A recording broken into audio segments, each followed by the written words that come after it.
Wudhunya tidak di tempat khusus wudhu, tidak di luar ruangan, tapi di dalam toilet, di dalam kamar mandi, atau di dalam WC kalau bahasa umumnya ya. Kira-kira seperti apa? Sah tidak wudhunya?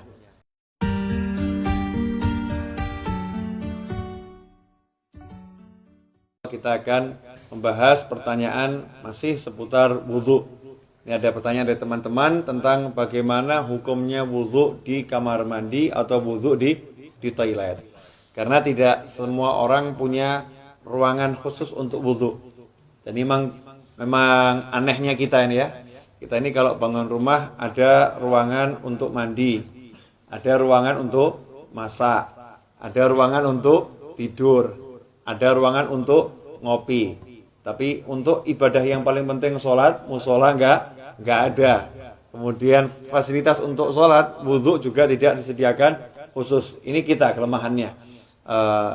Menyikapi hal itu, maka timbul pertanyaan, kalau wudhunya tidak di ruangan khusus, ya tidak di ruangan khusus untuk wudhu atau nggak punya padasan. Kalau orang Jawa dulu punya padasan ya, gentong yang ada lubangnya di bawah, taruh di halaman untuk minum atau untuk wudhu. Kalau nggak punya seperti itu, adanya kamar mandi, adanya toilet, atau ketika di mall atau di pasar, wudhunya tidak di tempat khusus wudhu, tidak di luar ruangan, tapi di dalam toilet, di dalam kamar mandi, atau di dalam WC kalau bahasa umumnya ya. Kira-kira seperti apa? Sah tidak wudhunya? Kalau ditanya wudhunya sah atau tidak, maka wudhunya sah kalau memang syarat-syarat sahnya wudhu dipenuhi, kemudian hal-hal yang membatalkan wudhu tidak dilakukan, wudhunya sah-sah saja. Tetapi timbul masalah, orang wudhu itu ada sunnah-sunnah dan ada adab. Di antara sunnah-sunnahnya adalah membaca Bismillahirrahmanirrahim di awal wudhu seperti yang sudah dijelaskan. Kemudian nanti ada doa setelah wudhu. Dan ada adab-adab yang diajarkan oleh para ulama. Ada ulama-ulama yang menyusun doa-doa ketika basuh wajah, doa ketika berkumur, doa ketika membasuh tangan, doa ketika membasuh kaki, seperti yang dijelaskan oleh Imam Ghazali dalam kitabnya Bidayatul Hidayah. Jadi memang doa-doa itu tidak diajarkan Rasulullah SAW, tapi orang diajarkan untuk berdoa kapanpun ya. Apalagi kalau doa ini dari para ulama. Lantas bagaimana kita mau membaca doa di dalam kamar mandi? Atau kita mau membaca Bismillahirrahmanirrahim sedangkan di dalam kamar mandi. Sementara kita ketahui Nabi kita Muhammad SAW mengajarkan agar kita tidak membaca lafzul jalalah, asma Allah, atau ayat-ayat Al-Quran, atau doa-doa di dalam toilet, di dalam kamar mandi. Emang apakah ada sumber hadisnya? Ada. Kita semua tahu baginda Muhammad SAW itu punya cincin. Ya, punya cincin. Khatiman min fiddah, dari perak. Rasulullah punya cincin dari perak, yang cincin itu fungsinya sekaligus sebagai stempel. Ya, fungsinya sebagai stempel. Dulu Rasulullah SAW tidak punya cincin, tidak punya stempel. Tapi ketika sahabat mengatakan, nih raja-raja yang pembesar-besar non-muslim itu kalau dapat surat, tidak ada stempelnya tidak mau terima. Ya, mereka tidak akan menerima surat kalau nggak ada stempelnya. Rasul pun mengikuti, kalau begitu buatkan saya stempel. Ya, buatkan saya stempel. Maka dibuatkan stempel, bunyinya Muhammadun Rasulullah. Ya, Muhammadun Rasulullah. Jadi Allahnya paling atas. Berupa cincin dari perak.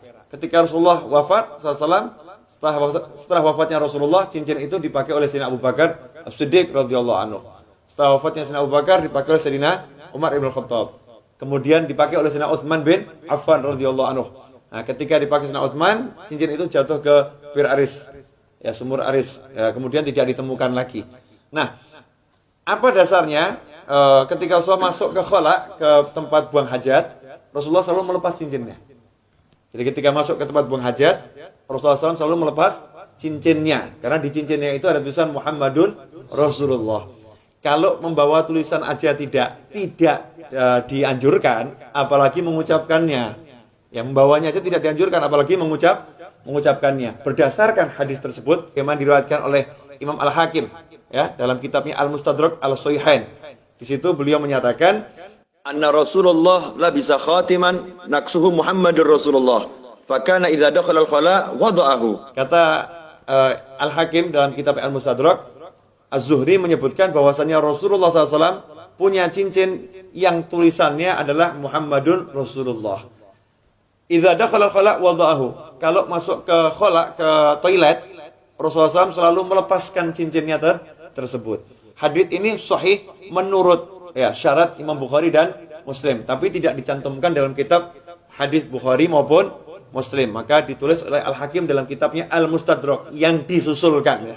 Ya hadis-hadis yang disusulkan. Sebetulnya menurut Bukhari dan Muslim sahih, tetapi belum atau tidak dicantumkan dalam kitab Bukhari maupun kitab Muslim.